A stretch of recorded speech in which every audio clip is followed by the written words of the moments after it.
Hey guys, it's Lion here with HobbiesofaMan once again, and today we're going to be talking about the second episode of the second season of Wheel of Time. It's another episode of What Talk. It should be a few days since the first one. If you guys are interested in watching that one, feel free to do so. I know in terms of offering great content for the Wheel of Time, my channel is relatively not that good because of people like What Up and Ableist and the Dusty Wheel and stuff, but I do want to get my thoughts out there. It's something that I'm interested in. It's something that I want to go and look back on. I want to go and watch these videos again, in a few years when I get around to it. So, yeah, let's get started. I think this was a good episode. I've seen a lot of discussion. I watched, like 3 or 4 hours of the Dusty Wheel, after show yesterday. And I've seen a lot of thoughts about this. I think that a lot of people don't like this episode that much. I understand why, but I think that there were some really good standout things, and then some shit that I just didn't really enjoy at all. So I'm gonna go through that, and I did write some notes this time because I actually ended up watching episodes 2 and 3 in one go instead of waiting between them to review the video, or to review the episode before watching the next one. So I actually went back and watched the second episode twice, this is my second time watching it. Then I took some notes, and we're gonna talk about those so I don't get confused and mention things from after, right? So this episode starts with Rand's nightmare. It's a nightmare that we've seen before, something that seems very similar to what we've seen before, which is him killing all of his friends. And I'm pretty sure this happened at the end of last season. I can't remember when, but this transitions into introduction for Celine, Lanfear, and I like her. I think she's a great cast, a great casting. Does she capture the oh my god, she's so hot, I want to die thing that Lanfear does? No, but she's a very striking, attractive woman. I think their casting was good, and there's so many things that she does that are so subtle that just feel like, oh yeah, this bitch is toxic, but she's so hot, so it's kind of okay, which is very much basically what Rand is thinking the whole time in this episode. That's what it feels like. He's like, oh, this chick is dangerous, but I like her, so what the hell's gonna go on? And I like that a lot. I think it works really, really nicely. We also get to see that Rand is in Karian. He's in the 48, which I don't really remember from before. I remember he'd been to Karian once, and then he goes back when he is the Dragon Reborn, when he has the Aiel. But I can't remember when they went there. I'm guessing it's when they left Faldara to go chase after Pat and Fane in the Great Hunt. But I can't remember it in my mind. He lives at the 48 in Celine's Inn. And he goes into Karian to work at a... what's the word? Sanitarium, I think is the right word. It's like a home for crazy people, or for people that need intensive care, and he works as one of these people. And his main patient, the guy that he is most involved with, happens to be this old guy called Errol, who is a blade master. At least he was a blade master. Now he has severe PTSD and a bum leg, and some issues. And Rand is really nice to him, and I like this change. I don't love it because it changes things unnecessarily, but within the function of the show, it works really nicely to show you, hey, he understands these mental illnesses and these difficulties that people go through, and that might make him better able to deal with them later on. So I like that. But we get to see throughout the episode that this is actually a long con on Rand's part. So he's friendly with Errol, but it's all in favor of his plan, which is to eventually become trusted enough by the staff to take care of Logain. And he actually speeds this process up a little bit by murdering, quotation marks, maybe, question mark, the guy that takes care of people in the garden, whose name is Yan, and he kills him, or he hurts him severely. He has a severe accident and he can't come to work for a few months. And so Rand suddenly is now the caretaker of Logain. And that's actually more or less the whole plot that we see from Rand here. So good stuff. I like this. I don't like that it's not like the book, but it sets up a few things. One, he meets a blade master, and the blade master teaches him, even if he doesn't have the ability to spar with him. So Rand will have a reason to know sword fighting when the time comes, when he has to face Turok at the end of the season, probably. So that's good. I really wish it was Lan. I feel like we lost something, because in the Great Hunt, to me, there was a lot of great things in terms of like leadership and mentorship and almost like fatherhood, like from Lan's perspective, teaching Rand all of these tools that he needs to be a man in the society that he's in this situation that he's being thrust into. And there's also this kind of like element of like, how can you be a good man? How can you do the things that you need to do and also not lose yourself and also be like good, right? And there's a lot of things like that, a lot of like elements of exploring masculinity in that book, through Lan and Rand's relationship in that book, and honestly throughout some of the other books in the series, that I feel gets lost. Because, like, yes, Rand is already an adult at this point, and he's actually much more of an adult, even though he's the same age in the show than in the book. But I would have liked to see that. I think that would have been real nice. I think it's something that is important.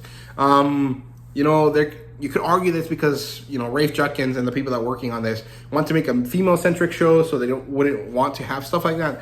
But also, I doubt it. I'm not really sure. I just think they didn't care about it or didn't notice it. And I think that sucks. I would have liked to see that happen, right? So, yeah, then we have Moiraine's storyline, where she and Lan and Varen and Aladea, I think is her name, and Tom or Vaughn or something, I can't remember the warder's name, all decide to head out. They leave Varen's house, they start traveling, they end up staying somewhere for the night, and they actually chat with each other, and we get to see how Moiraine and Lan met. We get to see when she chose him to be her warder. We get to see their relationship from the get-go. We get to see moments where she doesn't end up being a bitch to him. And then it all culminates in her kicking him to the curb, basically. She's like, you know what? I don't need you anymore. Goodbye. Go somewhere else. Alana is going to take you somewhere. And I don't know. I don't like this. Like, Moiraine is not necessarily a good person, but she's not a bad person either in the books, right? And she's very much, controlled, and she wants to do the best thing, but she doesn't go out of her way to hurt people. And I think that her doing this to Lan kind of sucks. I don't like how they're treating her character at this point. I don't really dislike it either. Like, ultimately, I don't hate it. I'm not that attached to Moraine's character, although I do like it a lot. But this feels wrong to me, and I'm not exactly sure why. There's also this thing, I can't remember if it's episode 3 or episode 1, where they talk about the fact that Moiraine being stilled, although she's actually shielded, and they're treating it like she's stilled, which is incorrect. But whatever. I don't want to get into the minutia of it because it makes me angry. But like, they talk about the fact that it's like she was assaulted, and that she relives this trauma over and over again. Technically, this is supposed to be if she's stilled. So there's two issues with this, right? One, if they know this is what it feels like, why do they do it to men? Like, that sounds horrifying, right? Like, that is insane. If you know that this is the worst thing that you can inflict on someone, why would you do that to men? So that sucks. But also, Moiraine doesn't act like that. She rarely cries. She's rarely upset. She doesn't really seem all that different from the previous season, besides being mean to Lan. And I think that there's not enough show of that situation. There's a lot of telling, though, and I don't like that too much. So yeah, that's her story. Then Perrin's story. Perrin and Loyal and Uno and Ingtar and all of the other Shienarans arrive at this river crossing. They see this like little village, this group of houses, and something's wrong. Something's off. So they go, and there's a problem. There's no one there. There's been a lot of destruction and horror. And also, they find a Fade that has been crucified, that has been defiled in a way that no one on this side of the world can do. And this is scary because who the fuck can do this to a Fade, right? And then they move on. They go to a village. I think it's a Tyrian village, and they seem similar to the situation that we saw with Swan in season 1, which was not a horrible episode. Actually, I like that part of the story, although there's a lot of questionable things in the first season about that. But they talk about devilfish or lionfish, I think is what it's called. I think that's fun. Uno and Loyal have a little funny interaction there. And then they stay at the inn. They're there at night. They get attacked. And it turns out it's the Sanchan, who all have American accents. I think that was fun. That was interesting. That's in episode 3, though. We don't get to see any of them talk. But there's this scene where they're capturing Loyal, and they give him these like weird like roars that don't really sound like they're coming from him, and I didn't like that. But I thought the image of like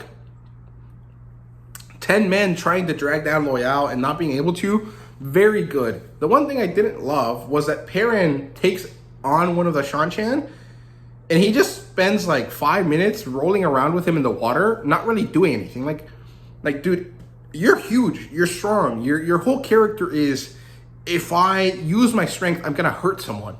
So use your strength if you're trying to defend your friend Loyal. Like, I don't know. Sometimes I'm just like, dude, why? But overall, that part of the story was good. I enjoyed myself. I had an interesting time watching that part of the story.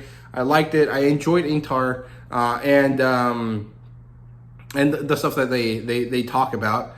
And Uno is fun. I like that. Overall, that part of the story is not too bad. It's just little nitpicks here and there. Moving on, we have Nynaeve and Leandrin developing a rapport with each other, a relationship with each other that I find pretty interesting. It's pretty dissimilar from the books, but at the same time, it works. Leandrin is very invested in Nynaeve removing her block. She's very interested in the fact that Nynaeve is ready for an accepted test, even though she doesn't channel, because maybe it seems like Leandrin wants something from Nynaeve, or it wants to feel or have like Nynaeve owes her something, so that then later there's like a political aspect there in the tower, right? With her being the person that has control or had helped the strongest channel ever, right? So there's that, but she brings up the test. She takes Nynaeve to see novices healing people. We get to see what the novice stole looks like, or the novice dress looks like. I like it a lot. It's pure white and it's fringed with colors, and I like that. I think that's really beautiful. I like how that looks. I like how they healed the person from something that we know Nynaeve is very affected by, the bone break fever. And we get to see Nynaeve's interest in healing return, deeply, and also kind of starts her on this idea that she wants to do this, right? Then something happens, things move on. Leandrin bothers Matt for a bit. She brings him some cakes to feel nice, or to be the nice person for a change. But this is not great, right? Then Matt knows that it's a ploy of some kind. Then time passes. Nynaeve follows Leandrin somewhere, and she finds out her secret. The man that she was looking after at the harbor is her son? ? I think that's what it is. But she mentions earlier in the episode that Aes Sedai don't age the same way normal people do, and so it is entirely possible for her to have a son that is older looking than her. And I think they played that really well. There was a great writing in that sense. In that sense, and it pays off really well because Nynaeve sees this. She gets affected by it. She has very strong reactions to people in pain, and I like that a lot. I think that as a healer, it's really nice to see her be empathetic to the situations that people are going through and make it part of why she wants to heal them. I like that a lot. I thought that's really, really great. And she tries to help Leander, and she's like, you're treating him wrong. He needs this instead of that. Leandrin gets mad, slaps the shit out of Nynaeve and tells her to go away. And then Leandrin is left crying over her son and upset and sad that she kept hurting him by accident, basically, by not knowing. And to me, this seems like an oversight on Leandrin's part. Like, she's 100 years old, maybe 120 years old at this point, if she has a son that's like in his 90s, about to die. And she's a nice to die. She's been taught in logic and thinking. She has to be someone that speaks truth and still be able to manipulate. So she should be a very intelligent person. And I feel like if that was the case, it'd be pretty easy to be like, hey, hypothetically, if this was happening, what do I need to give them, right? She could easily find that information from someone. You know, I mean, the library has a bunch of books from Yellow Aja people, so there should be a way to do that, right? But also, because it's such an emotional thing that she's so close to, it is entirely possible that she would just not think of looking for it because she has the answer right in front of her. But again, it's just like, are the Aes Sedai normal people, or are they, you know, political masterminds that are working in decades instead of months and years like normal people? Like, on one hand, I'm like, yes, that is totally a possibility for a normal person. On the other hand, it's like Aes Sedai are not normal. So I'm kind of torn on my feelings about certain things sometimes with the way that they characterize things here, right? So it is what it is. The other storyline that we get to see here is that Elaine shows up finally. I think the actress does a great job. I love her. She encapsulates Elaine so much. Her hair, I feel like, should be more yellow. Just the way that it's described in the books feels like more yellow-orange instead of like carrot orange like she has. And I like her a lot. I think she's really fun. I enjoy how she kind of blunders through situations, but so elegantly and gracefully. And I love her. I really like Elaine's character up to what I've read. I really just, I don't know, something about her gentleness and naivety, and also the fact that she knows she's a queen and she's strong as fuck, but she also is really empathetic and gentle to people. Really makes me like her as a character, right? I know that a lot of people have problems with her later on, and I'm sure that I'll have problems with her too, but up to book 5, I love her. I think she's great. And I really like how she introduces herself to Egwene, and they immediately hit it off. And to me, it seems like Elaine is a little bit too attached to Egwene too quickly, but Egwene is also like, oh, finally, someone other than Nynaeve to talk to, and she does, and she respects Elaine because of a situation that they go through with Shiram, and I like that. I think that the way they quickly develop their friendship is great. It's also a little bit more realistic than the books. And it's cool because it reminds me of some of the early days I had in university where I just showed up. I ended up talking to a bunch of random people, and somehow we ended up being really close friends for a bit. And then, you know, life happens and you kind of all disappear suddenly from each other's lives. And I think it's really interesting to see something like that represented in a show that is not about stuff like that, right? So, you know, usually that would be something that you see in like a drama show or a sitcom or something. But seeing that sort of situation, that sort of relationship develop in a fantasy show, I think is really cool. And I really hope they lean more into the learning aspect, into the educational aspect of the power in this season, because I think it's interesting and I enjoy it. So, yeah, but good stuff. I really like them. What happens here is that Nynaeve returns from her situation with Leandrin just at the right moment to hear Egwene complain about her. And I like this moment as well. I think it's different from the books. I don't remember them ever talking about each other like this, but it helps take Nynaeve into growth, right? And I like that. I think that's good. I really enjoy the way that they're making these changes to some of these characters in order to accelerate their growth. Just sometimes it doesn't work that well, but they're doing a great job with Nynaeve's development. I like that a lot. So, yeah, then we get a situation where we see that Min and Matt finally meet. They're both in adjacent cell rooms. They talk. Then Min sees a viewing of Matt killing Rand or stabbing Rand. And the way that it's blocked feels odd unless it's intentional, in which case it feels like Rand is allowing it to happen. And it's kind of interesting. I like that, how that comes off. Okay, and finally, the last bit of the story here is that Nynaeve gets taken down to the Arches, but we don't get to see the acceptance test until the next episode. Then Moraine kicks Lan to the curve, which I already mentioned before, and then the Seanchan attack Perrin's group, or the village that Perrin's group is staying at, and then at the end, Rand meets Logain, and man, that seems like a really good place to stop this, and that's why I kept going, because I couldn't wait. I was like, okay, let's just keep going. I'll deal with it later when it comes to doing the episode. So yeah, those are my kind of thoughts here. I kind of hope that it was better to intersperse my thoughts with the explanation instead of just doing the explanation than my thoughts like I used to in the first season. But you know, you guys let me know down below. Let me know what you guys prefer. What do you guys think about the show? What do you guys think about how I'm presenting this? Let me know down below, and thank you guys very much for watching. See you guys later.